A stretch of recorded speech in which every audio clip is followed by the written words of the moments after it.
दिव्याचा धीर प्रताप यांनी वाड्यातच राहावे, बाहेर तोंड मारायला जाऊ नये यासाठी काय करायला पाहिजे याचा विचार दिव्या करत होती. रजनी वाड्याच्या बाहेर जाताना प्रतापचे तिला वळून वळून पाहणे, तसेच माधुरी प्रतापच्या रूम मध्ये गेली असता त्याचे तिच्याशी हसत हसत बोलणे तिच्या नजरेत आले होते. तर बघूया पुढे काय होते. पण त्याआधी आपल्या सर्वांना एक आग्रहाची विनंती आहे. अतिशय मेहनतीने आम्ही तुमच्यासाठी नवनवीन आणि सुंदर कथा आणण्याचा प्रयत्न करतोय. आम्हाला तुमच्या सपोर्टची आणि मदतीची गरज आहे, ज्याने आम्ही लवकरात लवकर नवीन व्हिडिओ पोस्ट करू शकू. म्हणून व्हिडिओ खाली असलेले थँक्स बटन दाबून आम्हाला सहकार्य करा आणि आमच्या चॅनलला जास्तीत जास्त लाईक, शेअर आणि सबस्क्राईब करायला विसरू नका. दिव्यासाठी मोठा प्रश्न हा होता की जर प्रताप घरी राहिला तर भाऊसाहेबांसोबत चालणाऱ्या तिच्या रात्रीच्या खेळांचे काय होणार. कारण प्रताप घरी असताना रात्री भाऊसाहेबांच्या रूममध्ये शिरणे किंवा तिथून बाहेर निघणे धोक्याचे होते. हा सगळा विचार ती दिवाणखान्यातच बसून करत होती. तेवढ्यात तिला प्रताप जिन्यावरून खाली उतरताना दिसला. मला एका मित्राकडे जायचे आहे असे सांगून तो निघाला. तो कुंटणखान्यातच गेला असावा याची खात्री दिव्याला होती, पण तिने त्याला टोकले नाही. रात्री जेवणाच्या टेबलावर भाऊसाहेबांनी विचारले, प्रताप आला होता का? दिव्या बोलली, आले आणि निघून सुद्धा गेले. दुसरे काय करू शकतो तो नालायक, असा हिनकस शिरा मारत भाऊसाहेबांनी आपले तोंड वाकडे केले. जेवण आटपल्यावर दिव्या आपल्या रूममध्ये पोहोचली. रात्रीचे 10:30 वाजले होते. दिव्या आपल्या बिछाण्यावर इकडून तिकडे करत होती. कालप्रमाणेच आज सुद्धा माधुरी तिच्या बिछाण्याखाली गालिच्यावर झोपली होती. खरं तर दिव्याला तिचा खूप राग येत होता, कारण तिच्यामुळेच तिला भाऊसाहेबांच्या रूममध्ये जायची इच्छा असून सुद्धा ती जाऊ शकत नव्हती. तिने त्यांना निरोप दिला होता की मध्यरात्री कधीतरी ती त्यांच्याकडे येईल. तेवढ्यात दरवाजा उघडण्याची चाहूल तिला झाली व भाऊसाहेब स्वतःच तिच्या रूममध्ये शिरले व हळूच तिच्या शेजारी येऊन लेटले. दिव्याने दबकतच विचारले, तुम्ही इकडे? हो. मी विचार केला की माधुरी आता वरतीच असताना तू माझ्या रूममध्ये येणं बरोबर होईल का?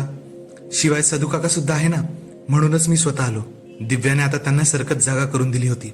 पण इथे माधुरी असताना दिव्या पुढे काय बोलणार त्यापूर्वीच भाऊसाहेबांनी आपले ओठ तिच्या ओठांवर ठेवले व एक हात तिच्या मानेकडे व दुसरा हात तिच्या कमरेकडे सरकवला.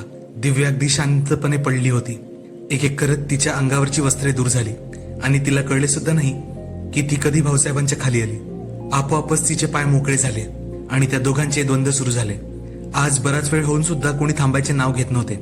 कदाचित 2-3 दिवसांच्या खाडा पडल्यामुळे त्याची कसर दोघांनाही भरून काढायची होती. ना भाऊसाहेब मागे अटत होते ना दिव्या. आज दोघांनाही एकमेकात पूर्ण उतरून जायचे होते. आता तर खाली झोपलेल्या माधुरीची कुणालाच भीती नव्हती. ती उठेल, काही बघेल याची काही पर्वाच राहिली नव्हती. अक्षरशः दोघेही एकमेकांवर तुटून पडले होते. वेगवेगळ्या पद्धतीने आपापल्या जागा बदलत आज दोघेही एकमेकांमध्ये समरस झाले होते. उसळणारे चित्कार दिव्या आपल्या तोंडातच दाबण्याचा प्रयत्न करत होती, पण हालचाल मात्र थांबत नव्हती. आता दिव्या पलंगावर पोटाच्या भारावर लेटली होती तर भाऊसाहेब तिच्या मागे. त्यांच्या खेळादरम्यान दिव्याचे लक्ष माधुरीकडे गेले. ती नेहमीप्रमाणे निश्चिंत पडली होती तिच्या घागरा चोळीमध्ये. तिला नाईट ड्रेस देऊन सुद्धा ती झोपताना ती कधीच घालत नव्हती आणि अंडरगार्मेंट्स तर कधीच नाही.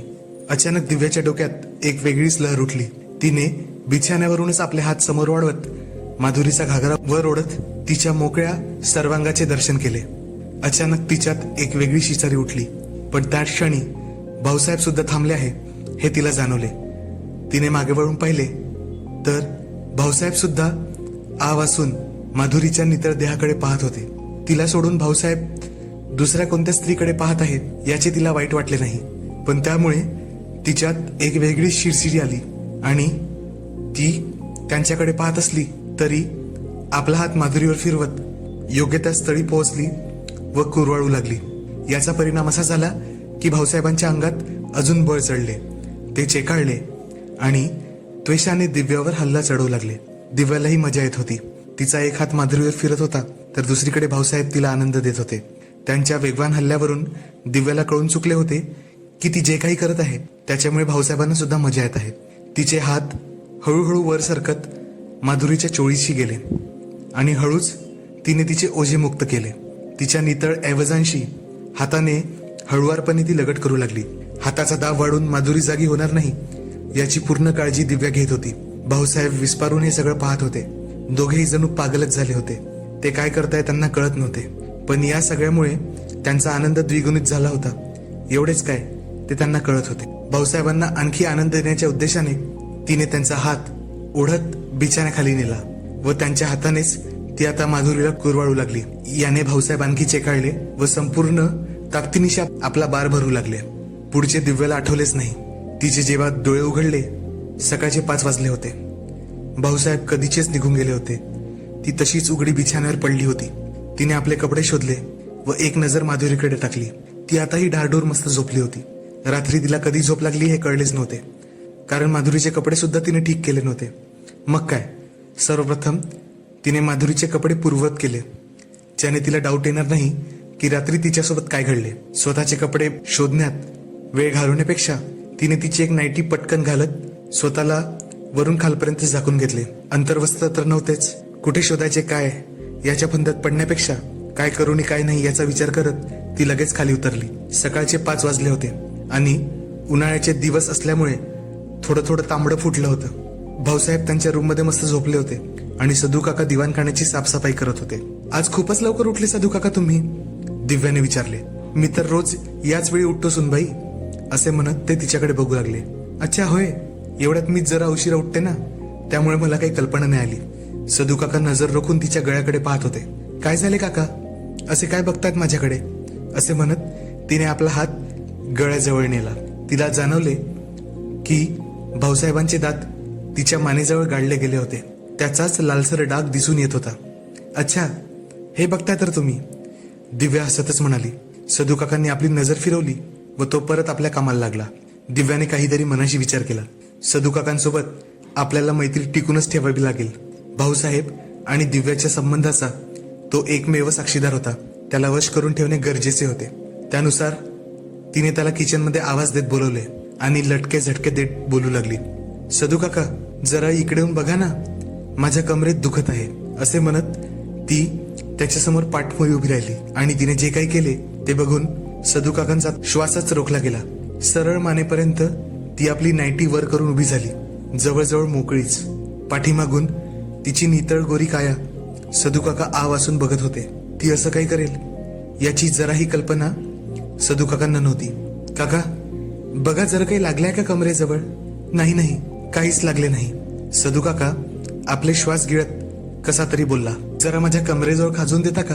माहिती नाही काय चावले, कसे तरीच वाटतंय तिथे. सदू काका काही केल्यासमोर वाढत नव्हता. त्यामुळे दिव्या स्वतःच थोडी मागे आली आणि त्याच्यापासून अगदी इंचावर येऊन उभी राहिली. असे का करता काका, जरा खाजून द्या ना, दिव्याने परत बोलल्यावर मात्र सदू काका थरथरत्या हातांनी तिच्या कमरेला खाजवू लागले. त्यांच्या धबापणाऱ्या श्वासावरून दिव्याला पूर्ण अंदाज आला होता की तोही तापला आहे. मग ती त्याला जवळजवळ भिडतच आणखी मागे झाली. सदू काकांच्या अवयवांची हालचाल तिला जाणवली. तिने मग सदू काकांचा हात आपल्या पाठीमागून समोर आपल्या हृदयाशी ठेवला आणि म्हणाली, काका जरा इथेही खाजून द्या ना, असे म्हणत ती स्वतःच्याच हाताने सदू काकांचे हात स्वतःवर फिरवू लागली. सदू काकांसोबत तिला हा खेळ आणखी काही वेळ खेळायचा होता. तिला पायऱ्यावरून धडधड करत कोणाच्या तरी येण्याची चाहूल झाली. तिने पुढच्या क्षणी नाईटी खाली करत सदू काकांपासून योग्य ते अंतर घेतले. माधुरी खाली आली होती. काय ग, आता उठलीस? दिव्याने तिला विचारले. आज भाऊसाहेबांच्या कोर्टाची तारीख होती, त्यामुळे नाश्त्याच्या वेळेपर्यंत ते कागदांची जुळाजुळ करत होते. आज ते जरा व्यस्त आणि गंभीर वाटत होते. घाईघाईतच ते नाश्ता करत निघाले व जाता जाता त्यांनी सांगितले की आज येईपर्यंत मला सायंकाळ होईल. ती पटापट आपल्या रूममध्ये आली, आंघोळ करून फ्रेश होऊन तयार झाली आणि तिने त्या 2 चाब्या काढल्या. त्याच 2 चाब्या होत्या. त्यापैकी एक चाबी तिला सदू काकांनी दिली होती, जी त्यांना लॉनमध्ये सापडली होती, आणि दुसरी चाबी तिच्या सासूबाईच्या साडीच्या पदराला बांधलेली होती. दोन्ही चाब्या एकच वाटत होत्या. त्या फक्त ओरिजिनल नसून बनवून घेतलेल्या होत्या. तिला स्वतःला आज आजमावून घ्यायचे होते की तिचा अंदाज किती बरोबर निघत होते. तिने कार काढली आणि वाड्याच्या बाहेर निघाली. तेवढ्यात तिला प्रतापची कार वाड्यात येताना दिसली. अरे हा परत सुद्धा आला, असे म्हणत तिने त्याला थांबण्याचा इशारा केला. दोन्ही कार वाड्याच्या बाहेर एकमेकांसमोर थांबल्या. तिने प्रतापला विचारले, लवकरच परत आले तुम्ही? आज कोर्टाची तारीख आहे, त्यामुळे बाबासाहेब सायंकाळीच परत येईल. मला वाटतं तुम्ही सुद्धा कोर्टात जायला पाहिजे. त्यावर प्रताप बोलला, ठीक आहे जाईल, पण आज नाही, पुढच्या तारखेला. तो तिला म्हणाला, वहिनी वाड्यात कुठे प्रेत सापडले होते, त्याचा काही किस्सा आहे? त्यावर दिव्या म्हणाली, आता मी घाईत आहे, आल्यावर सगळं सांगते हा. पण आलेच आहात तर एक काम करा, बाहेरून काही माणसं बोलवून गार्डनची साफसफाई करून घ्या. प्रताप ठीक आहे एवढंच बोलला. दोघांच्याही कार आपापल्या दिशेने निघाल्या. दिव्या परत शेतावर आली. त्या दिवशी तिने जिथे कार लावली होती तिथेच कार लावत ती रजनीच्या झोपडीकडे पायी निघाली. रजनीला आवाज देणार एवढ्यातच तिला काहीतरी आठवले आणि ती दबक्या पावलाने झोपडीजवळ जाऊन डोकावू लागली. झोपडीचे दार उघडेच होते आणि तिला जे वाटले होते तेच होत होते. रजनी आणि पप्पू दोघेही झोपडीत होते. पप्पू खालून पूर्ण मोकळा होता तर रजनी त्याच्या पायाशी गुडघ्यावर बसून होती व त्याच्या प्रेमरसाचा आस्वाद घेत होती. दिव्या दबकून पाहू लागली. रजनी आवेशाने पप्पूला आनंद देत होती तर स्वतःचेच हात स्वतःवर फिरवून स्वतःला आणखी उत्तेजनेने भरत होती. पण काही क्षणातच पप्पू गार झाला. ते बघून रजनी जराशी त्याच्यावर बावरली. हे काय, एवढ्या लवकर? आता तुला परत तयार करायला आणखी अर्धा तास लागेल, असे म्हणत ती परत आपल्या कामाला लागली. दिव्याला कळून चुकले होते की आता कुठे यांचा खेळ सुरू झालाय. एवढ्या लवकर तो संपणार नाही. आज तिला कोणत्याही परिस्थितीत तिचे काम पूर्ण करायचे होते. म्हणून ती रजनीची वाट न बघता स्वतःच शेतात पायी चालू लागली. दिसेल तिथे मजल दर मजल करत ती शेवटी विहिरीच्या पंप हाऊसजवळ पोहोचली. तो बऱ्याच दिवसाच्या बंद स्थितीमध्ये होता कारण आता शेतात पिकं घेतली जात नव्हती. पंप हाऊसला लॉक लागला होता. तिने शेवटी पर्समधून त्या 2 चाब्या काढल्या व लॉक उघडण्याचा प्रयत्न करू लागली. बराच प्रयत्न केल्यानंतर शेवटी तो उघडला गेला. तिने दुसरी चाबी वापरून पाहिली, त्यानेही तो लॉक उघडला. काही वेळ दिव्या त्या लॉककडे आणि त्या दोन्ही चाब्यांकडे पाहत राहिली. तिच्या डोक्यात विचारांची चक्र सुरू झाली. म्हणजे या चाब्या त्याच लॉकच्या होत्या. याचा अर्थ जो माणूस वाड्यात शिरला होता तो कदाचित तिची नणंद स्वरा तिलाच भेटण्यासाठी वाड्यात आला होता आणि कोणाला तरी सापडू याच्या भीतीने पळून जाण्याच्या प्रयत्नात त्याची चाबी त्याच्या हातून लॉनमध्ये पडली होती. याचा अर्थ स्वरनेच त्याला ही पंप हाऊसची चाबी दिली असावी जेणेकरून ते वाटेल तेव्हा भेटू शकतील आणि मजा मारू शकतील. मग या लॉकची ओरिजिनल चाबी कुठे आहे? आणि जी दुसरी चाबी तिच्याजवळ होती ती तिच्या सासूच्या पदराला काय बांधली होती? आणि या पंप हाऊसमध्ये असं काय आहे ज्याची चाबी नेहमी सासूबाई आपल्या पदराला बांधून ठेवायच्या? तिला काहीच सुचत नव्हते. तिने त्या रूममध्ये जाऊन पाहिले. तिथे कचऱ्याच्या व्यतिरिक्त काहीच नव्हते. तिने चारी कोपरे शोधले पण तिला संशयास्पद असं काहीच सापडलं नाही. जर इथे काहीच नाही तर या रूमची चाबी पदराला बांधून ठेवायची काय गरज? अनेक प्रश्नांचा भडीमार तिच्या डोक्यात होता. तिने परत रूम बंद करून चाब्या आपल्या बॅगमध्ये टाकल्या आणि रजनीच्या झोपडीकडे जायला सुरुवात केली. रजनीला याबद्दल तिला काही सांगायचे नव्हते. रजनी आणि पप्पूचा कार्यक्रम संपला असावा. रजनी झोपडीच्या बाहेरच उभी होती. दिव्या जवळ येताच ती म्हणाली, मालकीनबाई तुम्ही कधी आल्या आणि तिकडे कुठे फिरत होत्या? त्यावर दिव्या म्हणाली, अगं असाच मला शेतात एक चक्कर मारायचा होता. मी आली तेव्हा तुझा आणि पप्पूचा कार्यक्रम सुरू होता म्हणून म्हटलं तुम्हाला काय थांबावे म्हणून स्वतःच एक चक्कर मारून घेतला ग, आणखी काही नाही. आणि काय ग, तुम्हा दोघांना दुसरे कोणते काम नाही का? दिवसभर लागलेले असता जेव्हा पाहिलं तेव्हा. त्यावर रजनी हसत म्हणाली, काय करू मालकीनबाई, नवा तरुण जवान मुलगा आहे. त्याचं रक्त शांत होत नाही. जेव्हा पाहिलं तेव्हा उफळून तयारच असतो. काल तर रात्रभर त्याने मला झोपू दिले नाही. गिनतीच नाही त्याने मला किती वेळा तृप्त केले. पूर्वी माधुरी असायची तर काहीतरी ताबा असायचा, नाहीतर आता काहीच सोय नाही. त्याच्या मनात आले तर तो मला 24 तास खेळवतच राहील. तिच्या हातून पाण्याचा ग्लास घेत दिव्या म्हणाली, ठीक आहे ते जाऊ दे, आज माझ्याकडे जास्त वेळ नाही. मला तुझ्याकडे एक महत्वाचं काम आहे म्हणून मी तुझ्यासोबत बोलायला आले. लक्ष देऊन रजनी तिच्या बोलण्याकडे ऐकू लागली. हे बघ, तुझी मुलगी माधुरी आता वयात आली आहे. तू तिच्या लग्नाबद्दल काही विचार केलाय का? त्यावर रजनी म्हणाली, हो मला माहिती आहे मालकीनबाई, तिच्या लग्नाचं वय झालंय. पण काय करू, इथे 2 वेळच्या भाकरीची उसंत नाही तर लग्न कुठून करून देणार मी तिचं? काहीसा विचार करत दिव्या बोलू लागली, माझ्याकडे एक रस्ता आहे ज्याने जेवणा खावण्याचा प्रश्न तर मिटेल तसेच पक्के घर पण तुला राहील आणि माधुरीचे लग्न पण निपटून जाईल. रजनी आश्चर्याने बोलली, ते कसं काय मालकीनबाई? बघ, वाड्यातलं सगळं काही ताळ्यावर यावं यासाठी मी वाटेल ते प्रयत्न करते आहे. सगळ्यात महत्वाचं म्हणजे माझा धीर प्रताप याचे वाड्यात राहणे आवश्यक आहे. तो दिवसभर घराबाहेर असतो, कुठे कुठे फिरतो माहित नाही आणि त्याला बायांचा खूप नाद आहे. त्यावर रजनी म्हणाली, हो बाईसाहेब, हे तर गावातल्या सगळ्या लोकांना माहीत आहे. तर माझा असा विचार आहे की त्याने बाहेर तोंड मारण्यापेक्षा त्याच्यासाठी घरातच एका स्त्रीची आणि तिच्या शरीराची व्यवस्था करावी, जेणेकरून प्रतापसाठी ती नेहमी आपले पाय मोकळे करून तयार राहील आणि जेव्हा वाटेल तेव्हा तो तिच्यासोबत मजा मारून वाड्यातच राहील. त्याचे पाय वाड्याच्या बाहेर जाणार नाही. रजनी प्रश्नार्थक मुद्रेने दिव्याकडे बघत म्हणू लागली, म्हणजे मला कळलं नाही बाईसाहेब तुम्हाला काय म्हणायचं ते. बघ आता सरळ सरळ सांगते, माझी अशी इच्छा आहे की तू वाड्यात येऊन राहावे आणि जेव्हा प्रतापला वाटेल तेव्हा तू त्याला बिछाण्यावर सुख द्यावे, जेणेकरून त्याचे मन वाड्यातच खिळून राहील, तो वाड्याबाहेर जाणार नाही. याच्या बदल्यात तुझ्या मुलीच्या लग्नाचा सर्व खर्च मी करेल, तिच्या लग्नाची सर्व जबाबदारी आजपासून माझी. हे ऐकून रजनीच्या चेहऱ्याचा रंगच उडला. ती आवाज चढवत म्हणाली, मालकीनबाई तुम्हाला माहित तरी आहे का तुम्ही काय बोलताय म्हणून. त्यावरती दिव्या म्हणाली, हो कळतंय मला मी काय बोलते. तिचे बोलणे मध्येच कापत रजनी म्हणाली, नाही नाही मालकीनबाई, तुम्हाला कळत नाहीये तुम्ही मला काय करायला सांगताय ते. तुम्ही मला वैश्या बनायला सांगताय, माझ्या शरीराचा सौदा करत आहे आपल्या दिरासोबत, आणि तेही त्याचा बिछाना गरम करण्यासाठी. तुम्हाला काय वाटले मालकीनबाई, मी पप्पू सोबत ते सगळं करते याचा अर्थ मी कोणासोबत काही करायला तयार होईल? नाही नाही, ते मला जमणार नाही. ठीक आहे ठीक आहे, पण आणखी एकदा विचार कर मी काय बोलते त्याचा.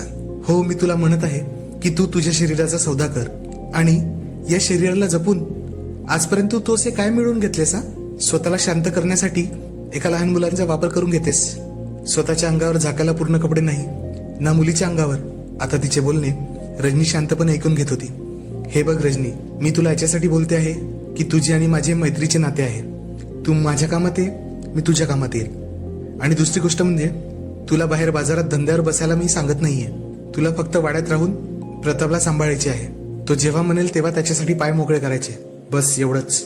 आणि या बदल्यात तुला पाहिजे तेवढा पैसा मिळेल, तुझ्या डोक्यावर छत राहील, तुला 2 वेळच्या जेवासाठी भटकावे लागणार नाही, तुझ्या मुलीचे लग्न थाटामाटात लागेल.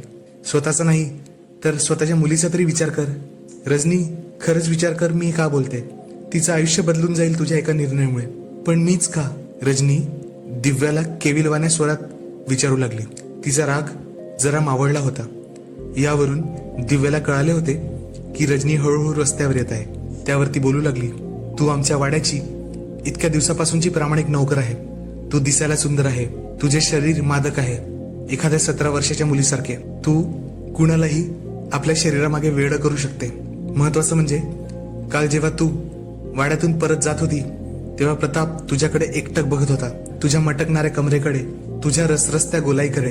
तेव्हाच माझ्या डोक्यात ही कल्पना आली. तिच्या चेहऱ्याच्या हावभावावरून दिव्याला कळून चुकले होते की रजनी आता रस्त्यावर आली आहे आणि ती लवकरच तयार होईल. रजनी दूर बसलेल्या पप्पूकडे पाहत म्हणाली, मग याचे कसे? त्यावर दिव्या म्हणाली, अगं त्यात काय, त्यालाही घेऊन ये वाड्यावर काम करायला. त्याला वाड्यात राहायला मी एक खोली देईल. मग जेव्हा तुझी इच्छा झाली, कधी पप्पू तर कधी प्रताप, दोघांकडूनही मजा मारून घे. तुझी तर चांदीच चांदी आहे ना, असे म्हणत ती हसायला लागली.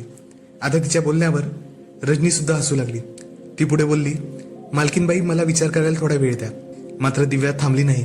उठत उठत ती रजनीला म्हणाली, ठीक आहे, जेवढा वेळ घ्यायचा तेवढा वेळ घे. जर तू तयार नाही झाली तर मी गावात कोणाला तरी तयार करून घेईनच, हे तुलाही माहिती आहे. आणि वाड्यात राहण्यासाठी कोणीही तयार होईल, पण मला हे सगळं तुझ्याकडूनच करून घ्यायचं आहे. विचार कर आणि सांग. असे म्हणत दिव्या आपल्या गाडीकडे चालायला लागली. तिला मनातल्या मनात माहीतच होते की रजनीकडून होकार येणेच आहे, फक्त ती थोडा वेळ लावते आहे.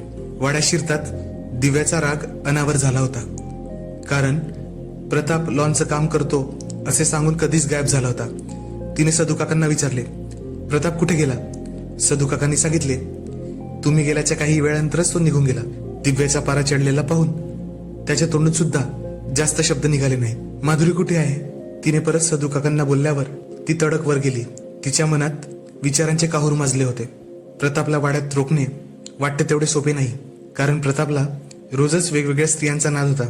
रजनी किंवा तिच्या शरीरावर भाळून तो फक्त काही दिवस तिच्यासोबत राहील, नंतर दुसरे सावध शोधण्यासाठी बाहेर पडेल आणि त्याचे घरी असणे गरजेचे आहे. तो घरी राहिला तरच वाड्याचा कारभार त्याच्या हातात आपण देऊ शकतो. हा विचार करत दिव्या मनातल्या मनात हाही विचार करू लागली. तिला वाटले प्रतापसाठी फक्त रजनीच पुरणार नाही तर माधुरीची व्यवस्था सुद्धा त्याच्यासाठी करावी लागेल, जेणेकरून एक टवटवीत फूल आणि दुसरी कच्ची कळी दोघांचाही स्वाद प्रतापला चाखायला मिळेल आणि त्याचे पाय वाड्यातच टिकण्याची दाट शक्यता राहील. तो एकदा वाड्यात टिकला तर दिव्याचं अर्ध टेन्शन दूर होणार. पण किती झालं तरी माधुरी एक लहान मुलगी होती. तिला या सगळ्यासाठी तयार करणे सोपे राहणार नाही. अगदी विचारपूर्वक सगळं काही प्लॅन करावे लागेल असे ती मनाशीच ठरवू लागली. तर मित्रांनो, आता कथा अधिकाधिक रंजक होत चालली आहे. नवनवीन पात्रांचे नवनवीन उद्योग तर आपल्याला ऐकायला मिळत आहे. तर हा भाग तुम्हाला कसा वाटला आम्हाला कमेंट करून नक्की सांगा. आणि आमच्या चॅनलला जास्तीत जास्त लाईक, शेअर आणि सबस्क्राईब करा. धन्यवाद.